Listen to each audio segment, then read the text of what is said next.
A few hours later, I heard someone waking me up. Hey, Erica, wake up! It was my husband. Welcome home. What are you doing? What are these appetizers? I told you to does it right today, didn't I? Yeah, that's what your father said. Now, get up and start cooking. I'll throw this stuff away. Hey! My name is Erica.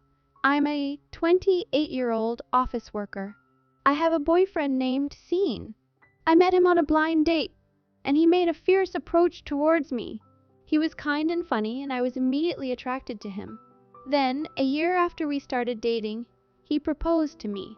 The answer, of course, was yes. I was so happy that I was going to marry the man I loved so much.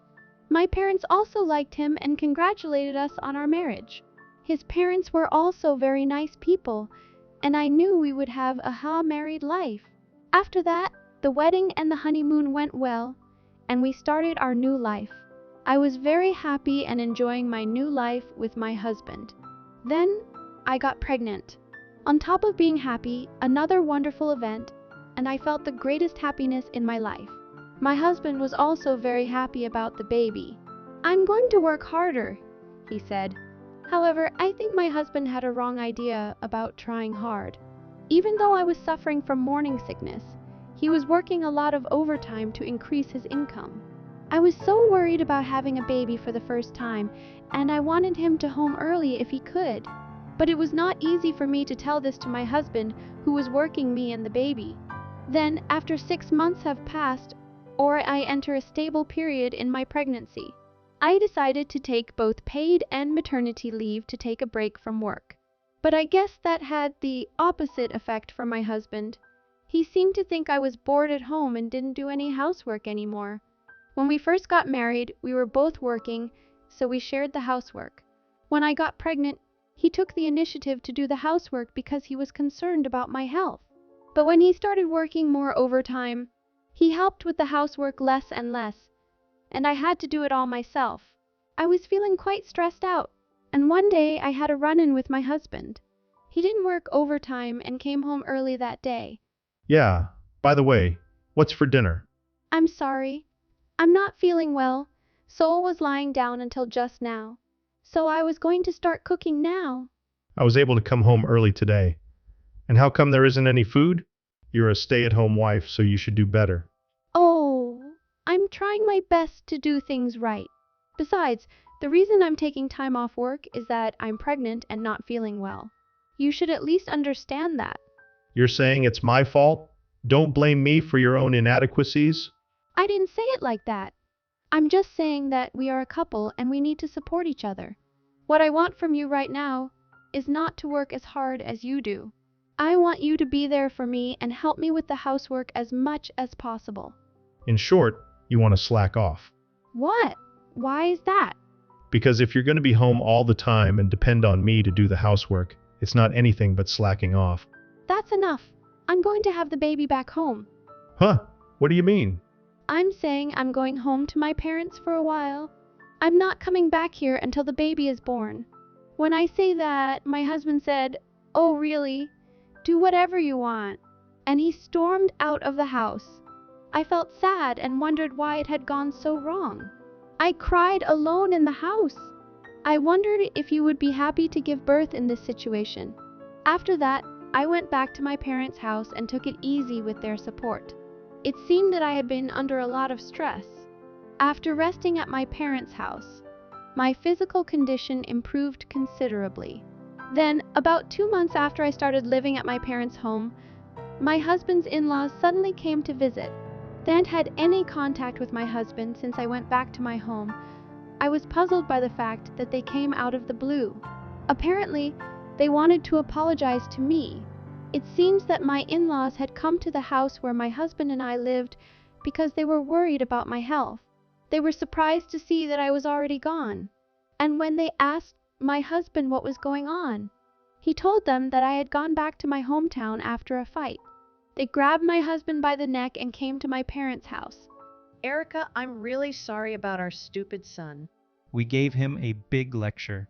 He doesn't understand how hard and painful pregnancy is. Come on, you apologize too?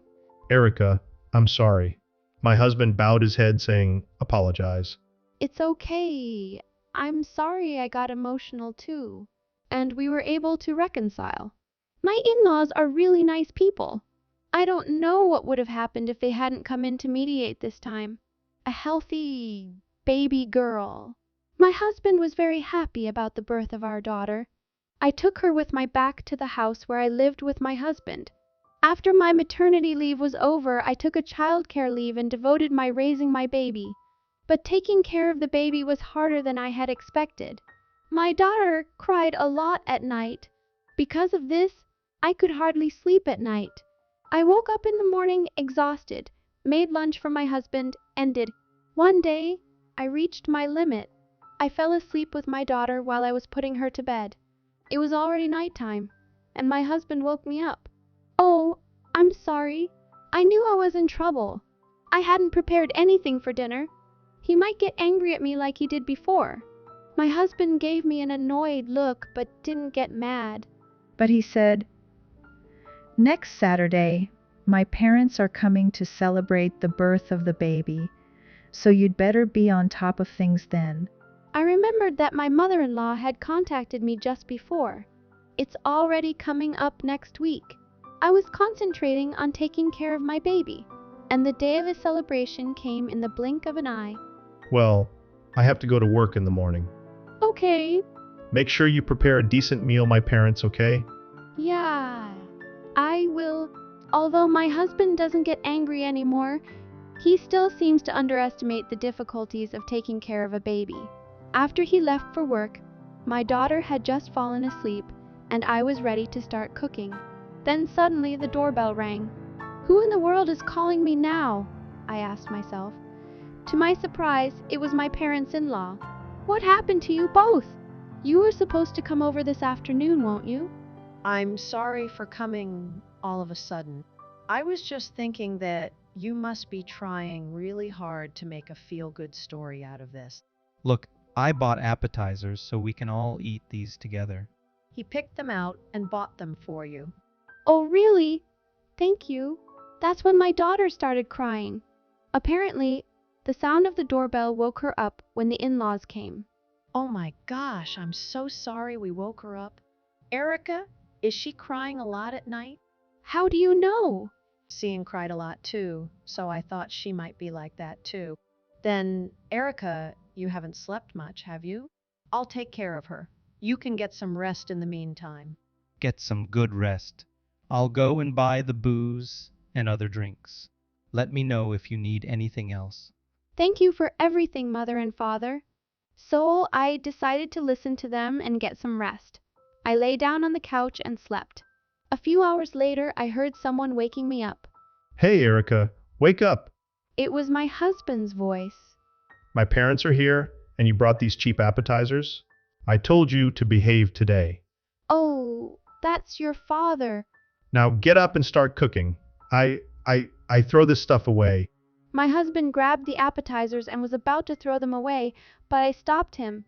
There's no way can serve these to Mo and Dad. So these were. I was about to explain when I heard a loud voice behind me.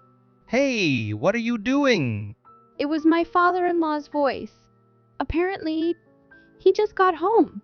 My mother-in-law, who went for a walk with my daughter, was also with him. Hi, Dad. Listen to me. I told her you were coming today, but she slept and didn't even cook. And she tried to cover it up by buying these cheap appetizers. I'm gonna throw this away, so just wait a little longer. I have Erica cook something now. Your father bought those. He looked at me and froze. What did you say? That's the appetizers your father picked up and brought for us. I've been trying to tell you this. Oh no. My husband's face instantly turned pale. My father-in-law came closer to my husband with a very scary look on his face. I'm sorry I picked cheap appetizers.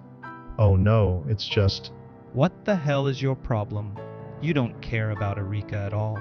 I thought you had changed your mind after I scolded you the other day, but the baby was born. You haven't changed at all. I'm sorry. Just then, we heard a message notification on my husband's phone. His phone was on the dining table. My mother-in-law, who was closest to the phone, saw the screen. Cian, who is this Kareen? Oh. You forgot your cigarettes and lighter. Next time you come back, make sure you take them with you. Cian, what is this? Well, that's...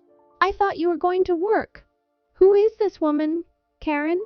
My husband seemed to realize he couldn't get away with it and confessed to the affair. You've got to be kidding me. My father-in-law's iron fist exploded on my husband.